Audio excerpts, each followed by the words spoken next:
తెలంగాణ వెలుగు. నేను మీ రాజు.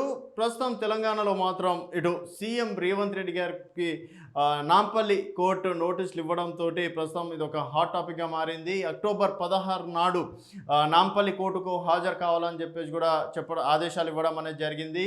సో 2015లో రేవంత్ రెడ్డి గారు టీడీపీ పార్టీ ఎమ్మెల్యేగా ఉన్నప్పుడు అక్కడ ఓటుకు నోటు కేసులో దొరికిపోవడం అనేది జరిగింది. తర్వాత దాదాపుగా 14 రోజుల వరకు కూడా జైల్లో ఉండడం అది అందరికీ తెలిసిన విషయమే.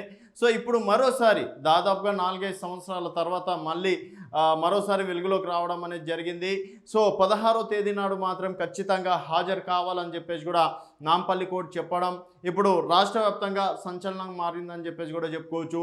సో గతంలో బీఆర్ఎస్ నేతలు కూడా చాలా సందర్భాల్లో రేవంత్ రెడ్డి గారు అంటే 3 నెలల తర్వాత జైలుకి వెళ్తారు, 6 నెలల తర్వాత జైలుకి వెళ్తారు. ఇప్పుడు దాదాపుగా 9 నెలల వరకు కూడా అంటే ఏం కాలేదు. సో అయినప్పటికీ ఎప్పుడైతే రేవంత్ రెడ్డి గారు సీఎం అయ్యారో అప్పటి నుంచి కూడా ఇలాంటి వ్యాఖ్యలు చేస్తూనే ఉన్నారు.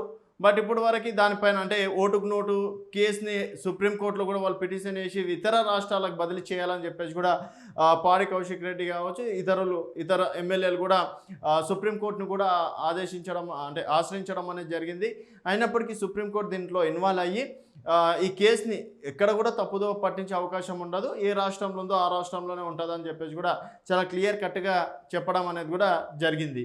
సో మరి ఇప్పుడు రేవంత్ రెడ్డి గారిని అంటే 16 నాడు పిలిచారు. మరి రేవంత్ రెడ్డి గారు డెఫినెట్గా అటెండ్ కావాలా అంటే ఇప్పుడు వారు ఒక సీఎం స్థాయిలో ఉన్నారు కాబట్టి, సీఎం హోదాలో ఉన్నారు కాబట్టి, గతంలో జగన్మోహన్ రెడ్డి కూడా ఎన్నో సందర్భాల్లో కోర్టు పిలిచినప్పటికీ తను ఒక సీఎం, అలాగే కార్యక్రమాలు ఉంటాయి.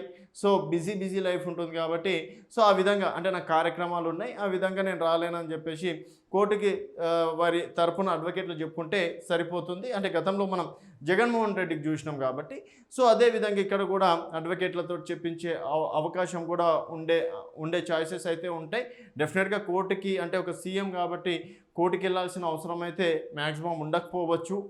కొంతమంది అడ్వకేట్లు కూడా చెప్పారు వారి తరఫున అడ్వకేట్లు వెళ్ళి అక్కడ వారి తరఫున మాట్లాడుకుంటే కూడా సరిపోతుందని చెప్పేసి కూడా చెప్పుకోవచ్చు. సో రేవంత్ రెడ్డి గారితో పాటు దాదాపుగా మరొక 4గురికి కూడా వారు ఆదేశాలు ఇవ్వడం అనేది జరిగింది. సంట్ర వెంకట వీరయ్య కావచ్చు, అలాగే ఉదయ్ సింహ కావచ్చు, తర్వాత ఇతరులు కూడా డెఫినెట్గా 16వ తేదీ మాత్రం అటెండ్ కావాలని చెప్పేసి అన్నారు.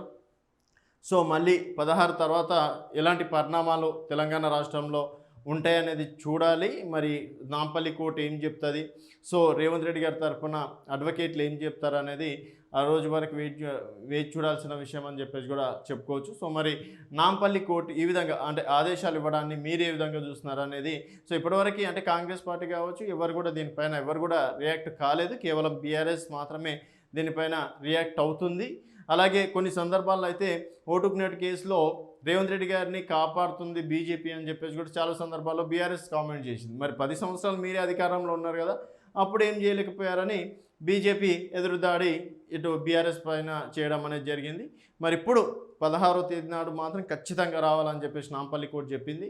మరి ఈ కేసు ఎక్కడి వరకు వెళ్తుంది, ఎంతవరకు వెళ్తుంది అనేది మరికొన్ని రోజుల్లో చూద్దాం. సో మొత్తానికి అక్టోబర్ 16 నాడు అంటే కోర్టు ఆదేశాలు ఇవ్వడాన్ని రేవంత్ రెడ్డి గారికి మీరు ఏ విధంగా చూస్తున్నారు అనేది మీ అభిప్రాయాలు కింద కామెంట్ రూపంలో తెలియజేయండి. చూస్తూనే ఉండండి తెలంగాణ వెలుగు.